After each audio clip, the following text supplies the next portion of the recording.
what are you looking for since you're single? Because we had like an actual conversation. And I was like, oh, well, as a person that's been single for almost 11 months, I just haven't met anyone that makes me feel like my favorite song. This man decides to tell me that that's the dumbest shit he ever heard.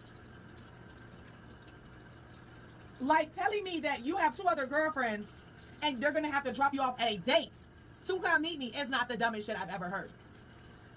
Story time in the shower, because I don't have time to really get, a video outside of that because I have to go to work.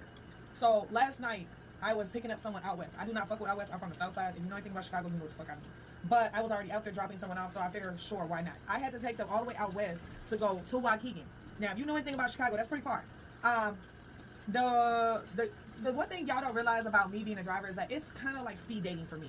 A lot of people ask me a lot of questions, and a lot of people ask me to take me out on dates. They ask me if, we can get to know each other. And I'm like, no, buddy, it's not going to work because you did not make the cut.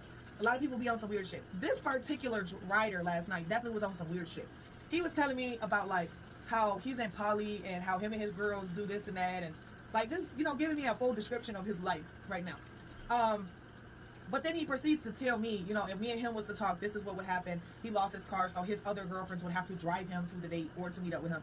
And I'm like, sir, that's not gonna happen. Like, I don't engage in those type of relationships. I've done poly, it's not for me. But to sit there and tell me that is kind of alarming. Like, I'm not comfortable with that. So he asked me, what are you looking for since you're single? Because we had like an actual conversation. And I was like, oh, well, as a person that's been single for almost 11 months, I just haven't met anyone that makes me feel like my favorite song. This man decides to tell me that that's the dumbest shit he ever heard. Like telling me that you have 2 other girlfriends and they're going to have to drop you off at a date to come meet me is not the dumbest shit I've ever heard.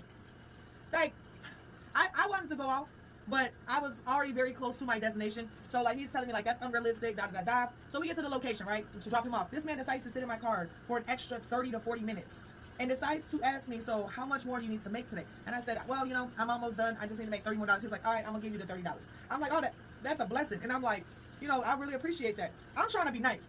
Because, you know what I'm saying? Like, he talking about he's going to give me basically $80 in total for the whole ride. But basically, I got to sit here and listen to you talk shit the whole fucking time. So I'm just, you know what I'm saying? For my bread, I'm willing to shut the fuck up. For my bread, just to get my day over with, yes. So he gives me the money and tells me that's not a blessing. Don't ever say that. I'm like, woo stop. Woo fucking stop. Like, bro, what the fuck is you talking about? How the fuck is that not a blessing? Okay, you know what? You're right. You a fucking asshole. I'm sitting here trying to tell this man, all right, I gotta go. It's like 12 o'clock in the morning now. We were supposed to be done at like 11:45. It's like 12:30. I'm steadily telling him, like, yeah, I gotta go. I gotta do this. I gotta do that. I still got an hour drive to get home. I'm calling my kids. Like, y'all, I'm on my way to give him the hint to get the fuck out of my car. He's steady talking and being disrespectful. Like, the whole time. Like, the whole fucking time he was being disrespectful. Like, he's like, yeah, if I ever pay for this or I ever do this for you, you gotta do something in return for me. And I'm thinking, like, bro, I know you ain't about to ask me to sit here and fucking do anything in this car for that little $30. I was so blue last night. I wanted to go home. I wanted to be done. I wanted to leave. This man would not get the fuck out of my car. So I had my hand on my mate the whole time in case the motherfucker want to act up. You feel me? Like, in case the motherfucker want to start getting real fucking friendly over that little $30. It's not gonna happen. We're not gonna do that. That's not how the fuck we gonna play this game. Because at the end of the day, I gotta think about my safety.